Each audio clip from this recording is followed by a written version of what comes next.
ಅಮೂಲ್ಯ ಅಳ್ಕೊಂಡು ನಾಳೆ hall ticket ಕೊಡ್ತಾರೆ, ನಾನು ಏನು ಮಾಡಲಿ, ಎಕ್ಸಾಮ್ ಫೀಸೇ ಕಟ್ಟಿಲ್ವಲ್ಲ ನಾನು ಅಂತ ಅಳ್ತಾ ಇರ್ತಾಳೆ. ನಾ ತೊಗೊಂಡಿದ್ದು ಒಂದೇ ಒಂದು ರಾಂಗ್ ಡಿಸಿಷನಿಂದ ನಾನು ಈ ಸ್ಥಿತಿಗೆ ಬಂದಿದ್ದೀನಿ ಅಂತ ತುಂಬ ಬೇಜಾರು ಮಾಡ್ಕೋತಾ ಇರ್ತಾಳೆ. ಆ ಸಿದ್ದು ನಂಗೆ ಮೋಸ ಮಾಡ್ದ, ಹೋಗ್ಲಿ ಓದಿ ಆದರೂ ನನ್ನ ಕಾಲ ಮೇಲೆ ನಾನು ನಿಂತ್ಕೊಳ್ಳೋಣ ಅಂದರೆ ಅದೂ ಆಗ್ತಿಲ್ವಲ್ಲ, ಜಗಳ ಆಡಿ ಮನಸ್ಸು ತಂಪು ಮಾಡ್ಕೊಳ್ಳೋಣ ಅಂದರೆ ವಲ್ಲಭ ಕೂಡ ಮನೇಲಿಲ್ಲ ಅಂತ ತುಂಬ ಬೇಜಾರು ಮಾಡ್ಕೋತಾ ಇರ್ತಾಳೆ. ಈ ಕಡೆ ವಲ್ಲಭ ರಾತ್ರಿ ಎಲ್ಲ ನಿದ್ದೆಗೆಟ್ಕೊಂಡು ಕಾರ್ ಡ್ರೈವ್ ಮಾಡ್ತಾ ಇರ್ತಾನೆ. ಬೆಳಗ್ಗೆ ಡ್ರಾಪ್ ಲೊಕೇಶನ್ ಹತ್ರ ಬಂದ ತಕ್ಷಣ ಕೇಳ್ತಾ ಇರ್ತಾನೆ, ನಾನು ಹೇಗೆ ಡ್ರೈವ್ ಮಾಡಿದೆ ಸರ್ ಅಂತ. ಅವರು ಇಲ್ಲಪ್ಪ ನೀನು ತುಂಬ ಚೆನ್ನಾಗಿ ಡ್ರೈವ್ ಮಾಡಿದೆ, ಇದಕ್ಕೆ ನಿನಗೆ ಎಷ್ಟು ದುಡ್ಡು ಬೇಕು ಅಂತ ಅವ್ರು ಕೇಳಿದಾಗ ವಲ್ಲಭ ನಂಗೆ ಅವೆಲ್ಲ ಗೊತ್ತಿಲ್ಲ ಸರ್, ನೀವೇ ಎಷ್ಟು ಕೊಡ್ತೀರೋ ಕೊಡಿ ಅಂತ ಹೇಳ್ತಾರೆ.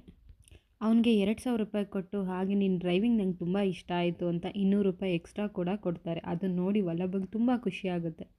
ಆಗ ವಲ್ಲಭ ಇಲ್ಲ ಸರ್ ನನಗಿಷ್ಟೇ ಸಾಕು, ಇದೇನು ಬೇಡ ನನಗೆ ಅಂತ ಹೇಳಿಬಿಟ್ಟು 200 ರೂಪಾಯಿನ ವಾಪಸ್ ಕೊಟ್ಬಿಡ್ತಾನೆ. ವಲ್ಲಭನ ನಡವಳಿಕೆ ನೋಡಿ ಅವನಿಗೆ ತುಂಬ ಇಷ್ಟ ಆಗಿ, ಹೋಗ್ಲಿ ನಿನಗೆ ಆ ಕೆಲಸದ ಅವಶ್ಯಕತೆ ತುಂಬ ಇದೆಯಾ ಅಂತ ಕೇಳ್ತಾನೆ. ಅವನು ಇದೆ ಅಂತ ಹೇಳಿದಾಗ, ಹೋಗ್ಲಿ ನಮ್ಮ ಫುಡ್ ಬಿಸ್ನೆಸ್ಸಲ್ಲಿ ನೀನು ಮಾಡು, ಆದರೆ ಕೈ ಬಾಯಿ ನೆಟ್ಟಿಗಿರಬೇಕು ಅಂತ ಹೇಳ್ತಾನೆ. ಅಲ್ಲಿ ಲೊಕೇಶನಲ್ಲಿ ಇರಬೇಕು, ಹಾಗೆ ಮತ್ತೆ ಕಾಲ್ ಮಾಡಿ ಅವರಿಗೆಲ್ಲ ಇರಿಟೇಟ್ ಮಾಡಬಾರ್ದು ಅಂತ ಹೇಳ್ತಾನೆ. ಅದಕ್ಕೆ ವಲ್ಲಭ ಹೌದು ಸರ್ ನಾನು ಹಾಗೆ ಇರ್ತೀನಿ ಸರ್ ಅಂತ ಹೇಳಿದಾಗ ಆಯಿತು ಅಂತ ಒಪ್ಕೊಂಡು, ನಿಂಗೆ ಸಂಬಳ ಎಷ್ಟು ಬೇಕು ಅಂತ ಕೇಳಿದಾಗ ವಲ್ಲಭ ಆಗಲೇ ಹೇಳಿದ್ದೀನಲ್ಲ ಸರ್ ನಂಗೆ ಅಷ್ಟೊಂದೆಲ್ಲ ಗೊತ್ತಿಲ್ಲ ಅಂತ, ನೀವು ಎಷ್ಟು ಕೊಡ್ತೀರೋ ಅಷ್ಟೇ ಕೊಡಿ ಅಂತ ಹೇಳ್ತಾನೆ.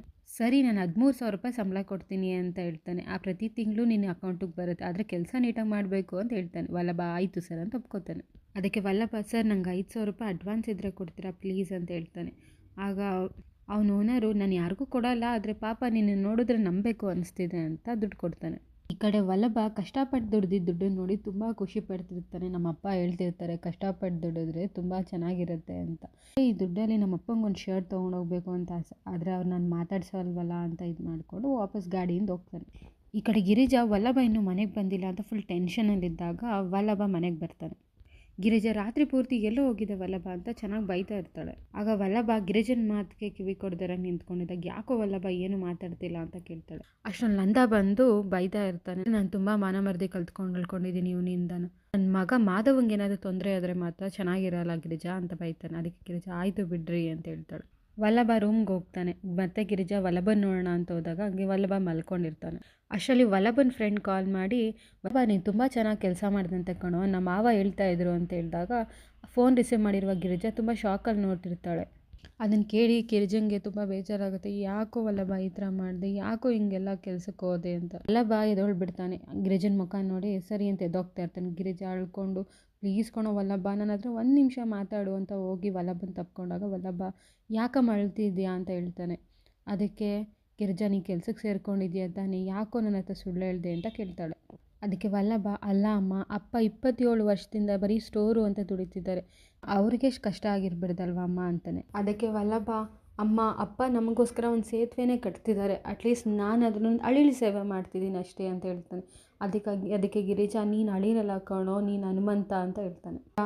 ನಿಮ್ಮಪ್ಪ ಏನೇ ಅಂದ್ರೂ ನೀನು ಯಾವಾಗಲೂ ಅಪ್ಪ ಅಂತಿರ್ತೀಯ, ನಿನ್ನ ಅವ್ರ ಮುಂದೆ ವಿಲನ್ ಮಾಡಿಬಿಟ್ನಲ್ಲೋ ನಾನು, ಎಂಥ ಪಾಪಿ ಅಂತ ಅಳ್ತಾ ಇರ್ತಾಳೆ. ಈಗ ನಿಮ್ಮಮ್ಮ ಮಾಡ್ತಿರೋದು ತಪ್ಪು ಅಂತ ಅನಿಸ್ಬೋದು, ಮುಂದೆ ಒಂದಿನ ಅದೇ ಸರಿ ಅಂತ ನಿಂಗೆ ಗೊತ್ತಾಗುತ್ತೆ ಕಣೋ, ದಯವಿಟ್ಟು ನನ್ನ ಜೊತೆ ಮಾತಾಡು, ನನಗೆ ಕ್ಷಮಿಸ್ಬಿಡು ಅಂತ ಹೇಳ್ತಾಳೆ. ಅದಕ್ಕೆ ವಲ್ಲಭ ಅಮ್ಮ ಹಾಗೆಲ್ಲ ಮಾತಾಡ್ಬಿಡಮ್ಮ, ನನಗೂ ನಿನ್ನ ಜೊತೆ ಮಾತಾಡಬೇಕು ಅನ್ನಿಸ್ತಿದೆ ಅಂತ ಹೇಳ್ತಾನೆ. ಅದಕ್ಕೆ ಗಿರಿಜಾ ಹಾಗಾದರೆ ನೀನು ನನಗೆ ಕ್ಷಮಿಸಿದೇನೋ ಅಂತ ಕೇಳಿದಾಗ ಹ್ಞೂ ಅಮ್ಮ ಅಂತ ಹೇಳ್ತಾನೆ.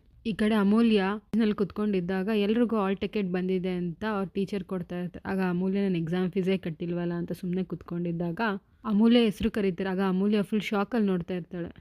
ಆಗ ಅಮೂಲ್ಯ ಹೊರಗಡೆ ಬಂದು ಪಿಯೋನ್ ಹತ್ರ ಸರ್ ನನ್ನ ಎಕ್ಸಾಮ್ ಫೀಸ್ ಯಾರು ಕಟ್ಟಿದ್ರು ನಮ್ಮ ಅಪ್ಪನಾ ಅಂತ ಕೇಳಿದಾಗ ಇಲ್ಲ ವಲ್ಲಭ ಅಂತ ಹೇಳ್ತಾನೆ. ಅದನ್ನು ಕೇಳಿ ಅಮೂಲ್ಯಂಗೆ ತುಂಬ ಖುಷಿಯಾಗುತ್ತೆ.